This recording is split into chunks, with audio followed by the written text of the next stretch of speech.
মানে স্টুডেন্টস, তোমাদের মধ্যে অনেকেরই ঘন্টার পর ঘন্টা গেম খেলার অভ্যাস আছে, আমি জানি, মোবাইলে হোক কম্পিউটারে হোক।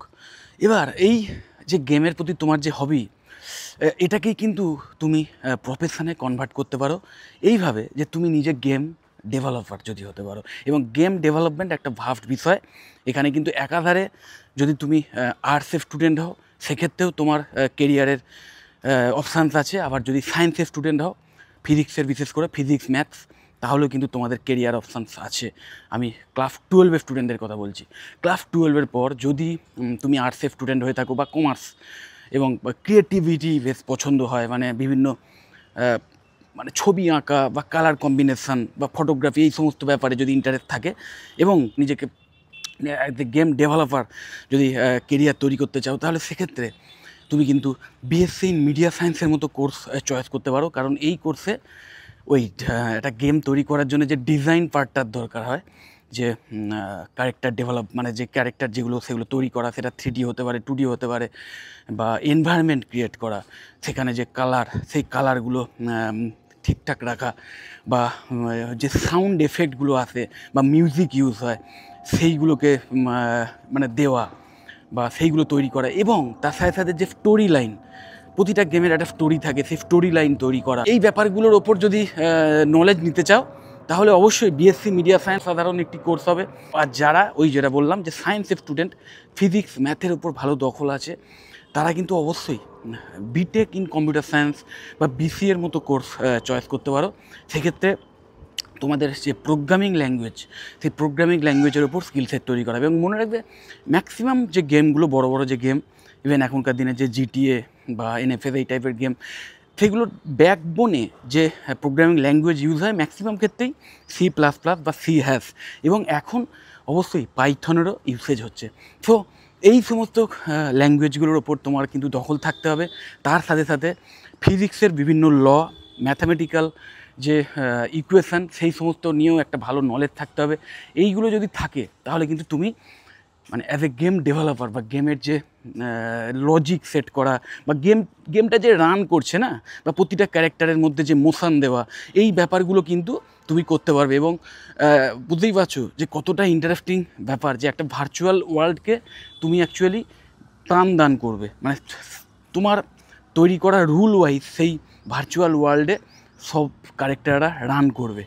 সো ভীষণ ক্রিয়েটিভ একটা কাজ। এবং মনে রাখবে, গেমের যে গেম ইন্ডাস্ট্রি, সেটা কিন্তু শুধু যে বিনোদনের জন্যে গ্রো করছে বা ভবিষ্যতে আরও গ্রো করবে তা নয়, তার সাথে সাথে এখন বিভিন্ন military training program, even scientific বিভিন্ন রিসার্চ ওয়ার্কের ক্ষেত্রে, বিভিন্ন মানে মেডিকেল ইন্ডাস্ট্রিতে বিভিন্ন রিসার্চ কাজের ক্ষেত্রেও কিন্তু এই ভার্চুয়াল ওয়ার্ল্ডের ইউজ হচ্ছে, এবং এই গেম ইউজ করা হচ্ছে, যার মাধ্যমে বিভিন্ন সায়েন্টিস্ট বলো বা বিভিন্ন রিসার্চার, তারা কিন্তু গেমের মাধ্যমে একটা ভার্চুয়াল ওয়ার্ল্ডের মধ্যে তারা বিভিন্ন পরীক্ষা নিরীক্ষা চালিয়ে দেখছে যে তাদের যে রিসার্চটা সেটা কতটা ঠিক বা কতটা ভুল, এই সমস্ত ব্যাপারগুলো দেখছে, যেটা আগে হয়তো রিয়েল লাইফ, মানে অনেক প্রাণী, নিশ্চয়ই তোমরা জানো যে অনেক প্রাণীর ওপর বিভিন্ন পরীক্ষা নিরীক্ষা করা হতো, যার ফলে অনেক প্রাণী মারা যেত বা এখনও মারা যায়। এখনও খুব ভাস্টলি এই সমস্ত টেকনোলজি আসেনি। তো যাই হোক, সেটা নিয়েও খুব কাজকর্ম চলছে, যাতে বিভিন্ন মেডিসিন বা ভ্যাকসিন, এইগুলো ডাইরেক্ট কোনো প্রাণীর ওপর প্রয়োগ না করে ভার্চুয়াল একটা ওয়ার্ল্ডে সেটাকে প্রয়োগ করা যায়, এবং দেখা যায় যে কীভাবে সেখানে বিভিন্ন চেঞ্জেস আসছে। ইভেন মিলিটারি কমব্যাট যে ট্রেনিং, সেখানেও ইন রিয়েল যদি কোনো মানে যুদ্ধের একটা মহড়া হয়, সেক্ষেত্রে অনেক ক্ষয়ক্ষতির সম্ভাবনা থাকে, অনেক বেশি খরচ সাপেক্ষ হয়ে যায়, অনেক বেশি এক্সপেন্সিভ হয়ে যায়, অনেক টাইম কনজিউমিং হয়ে যায় ব্যাপারটা। কিন্তু সেটাও যখন কোনো গেমের মাধ্যমে ভার্চুয়াল রিয়েলিটি বা অগমেন্টেড রিয়েলিটি, এই সমস্ত টেকনোলজি ইউজ করে যখন কোনো গেমের মাধ্যমে এই ট্রেনিং সেশনগুলো হয়, তখন কিন্তু যারা মিলিটারি পার্সন আছে, তারা কিন্তু মানে খুব সহজেই এবং খুব কম খরচে এবং খুব তাড়াতাড়ি তারা কিন্তু বিভিন্ন এই ট্রেনিং প্রোগ্রামগুলো অ্যারেঞ্জ করতে পারে, এবং তার মাধ্যমে নিজেদের আরও বেশি মানে পারদর্শী করে তুলতে পারে। সো বুঝতেই পারছো, গেমের যে গেম ইন্ডাস্ট্রি, সেটা কিন্তু এখন তো অবশ্যই ভীষণভাবে গ্রোয়িং, এবং ভবিষ্যতেও এর মার্কেট আরও অনেক বাড়বে। এবং শুধু এন্টারটেনমেন্টের জগতেই যদি দেখো, সেক্ষেত্রেও কিন্তু সারা ওয়ার্ল্ড ওয়াইড গেম ইন্ডাস্ট্রির একটা বিশাল বড় মার্কেট রয়েছে।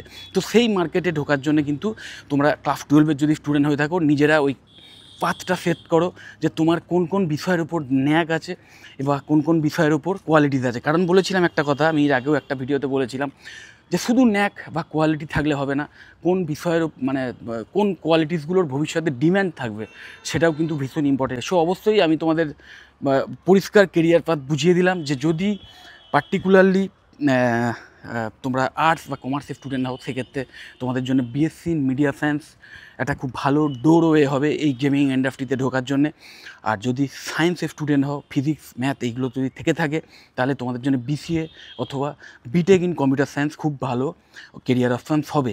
এইগুলো ছাড়াও বেশ কিছু কলেজে এমনও আছে যে কলেজে একদম হার্ডকোর গেমিংয়ের ওপরই বিভিন্ন ব্যাচেলার কোর্সেস করানো হয়, BSc in animation and 3D modeling বা BSc in gaming and VFX এই টাইপের কোর্সেস আছে, কিন্তু সেই কোর্সের সংখ্যাও যথেষ্ট কম, কলেজও যথেষ্ট কম। সো সেই সমস্ত কলেজগুলো কোন ইউনিভার্সিটির দ্বারা অ্যাফিলিয়েটেড এইগুলো দেখে নেবে। কিন্তু যদি দেখো যে জাস্ট কোনো সার্টিফিকেশান কোর্স, তো সেক্ষেত্রে আমি বলবো অবশ্যই গ্র্যাজুয়েশান করার সাথে সাথে কোনো সার্টিফিকেশান কোর্স আলাদাভাবে করতে পারো, কিন্তু গ্র্যাজুয়েশান মাস্ট। এরকম যেন করো না যে ক্লাস 12-এর পর গ্র্যাজুয়েশান না করে কমপ্লিটলি কোনো একটা এরকম সার্টিফিকেশান কোর্সে অ্যাডমিশান নিয়ে নিলে 1 বছর বা 2 বছরের, যেখানে ওই শুধু গেমিংয়ের ওপর হয়তো কোনো কোর্স করাচ্ছে, কিন্তু আলটিমেটলি সেটা কোনো গ্র্যাজুয়েশান কোর্স নয়, কোনো ডিগ্রি কোর্স নয়। সেটা কিন্তু ভবিষ্যতে তোমার জন্য অনেক প্রবলেম অ্যারাইজ করে দিতে পারে। সো সেটা মাথায় রাখবে। এবং যেটা বললাম যে এই কোর্সগুলো যদি করো, বিএসসি মিডিয়া সায়েন্স বা বিসিএ বা বিটেক ইন কম্পিউটার সায়েন্স, তাহলে হবে কি তোমরা ওভারঅল অনলি এই গেমিং ইন্ডাস্ট্রি নয়, তোমরা মানে যদি তুমি বিএসসি মিডিয়া সায়েন্সের কথাই ধরো, সেক্ষেত্রে শুধু গেমিং ইন্ডাস্ট্রি নয়, মিডিয়া রিলেটেড যত ইন্ডাস্ট্রি আছে, ইভেন ডিজিটাল মার্কেটিং শেখানো হয়, যেটা কিনা আজকে যে কোনো ইন্ডাস্ট্রিতে খুব একটা ইম্পর্টেন্ট একটা স্কিল সেট। সে ডিজিটাল মার্কেটিংয়ের ওপরও মানে নলেজ কিন্তু দেওয়া হয় বিএসসি মিডিয়া সায়েন্সে। সো এই বিএসসি মিডিয়া সায়েন্স করলে ইন ফিউচার যদি গেমিং ইন্ডাস্ট্রিতে নাও যাও, তাহলেও কিন্তু তোমার মধ্যে এমন অনেক এক্সট্রা স্কিল সেট থাকবে যেটা দিয়ে তুমি অন্য কোনো ইন্ডাস্ট্রিতে সুইচ করতে পারবে। ঠিক তেমনভাবে বিসিএ বা বিটেক ইন কম্পিউটার সায়েন্স এই সমস্ত বিষয় নিয়ে যদি গ্র্যাজুয়েশান করো, ডিগ্রি নাও, তাহলেও কিন্তু অনেক স্কিল সেট সেখানে দেওয়া হয়। মানে বিভিন্ন সফটওয়্যার ডেভেলপমেন্টের যে টেকনিক বা ডিভিএমএসের যে নলেজ, বা ধরো কোনো ওয়েব অ্যাপ্লিকেশান, ওয়েব ডেভেলপমেন্টের যে নলেজ, বা বিভিন্ন যে প্রোগ্রামিং স্কিল সেট, সেই সমস্তগুলো, এআই টুলস কী করে তৈরি করতে হয়, সেগুলো কী করে কাজ করে, সেই সমস্ত বিষয় নিয়ে একটা ভাস্ট নলেজ দিয়ে দেওয়া হয়। তার ফলে হয় কি, ঠিক যেমন গেমিং ইন্ডাস্ট্রির জন্যও নিজেকে রেডি করতে পারবে, ভবিষ্যতে গেমিং ইন্ডাস্ট্রিতে গিয়েও কাজ করার সুযোগ পেতে পারো। আবার ভবিষ্যতে যদি মনে করো যে সুইচ করবে বা অন্য কোনো ইন্ডাস্ট্রিতে তুমি যেতে চাও, সেটাও কিন্তু করতে পারো, কারণ ক্ষেত্রটা অনেক বড় হয়ে যায়। সেই জন্য আমি মনে করি যে পার্টিকুলারলি ফোকাস করে শুধুমাত্র গেমিং ইন্ডাস্ট্রির জন্যে মানে ফোকাসড এমন কোনো কোর্সেস যদি গ্র্যাজুয়েশান কোর্স হয়, তাও তোমরা ভেবে দেখতে পারো। এছাড়া সার্টিফিকেশান কোর্স না করাই ভালো। তো যদি এই সমস্ত কোর্স নিয়ে আরও ডিটেলে আমার থেকে কিছু জানতে চাও, বা কোন কোন কলেজে এই সমস্ত কোর্স বেশ অ্যাফোর্ডেবল ফিজের বিনিময়ে করানো হয় এবং গুড এডুকেশন দেওয়া হয়, ভালো পড়ানো হয়, এক্সপিরিয়েন্স ইন্ডাস্ট্রি থেকে এক্সপিরিয়েন্স নেওয়া ফ্যাকাল্টি মেম্বাররা আছেন, কমপ্লিট প্লেসমেন্টের অ্যাসিস্ট্যান্স দেওয়া হয়, ইন হ্যান্ড ট্রেনিংয়ের ব্যবস্থা আছে, এবং এই সব কিছুই দেওয়া হয় বেশ অ্যাফোর্ডেবল ফিজের বিনিময়ে। এই সমস্ত বিষয় যদি জানতে চাও, তাহলে অবশ্যই আমাকে কল বা হোয়াটসঅ্যাপ করো, আমি অবশ্যই তোমাদের হেল্প করে দেবো।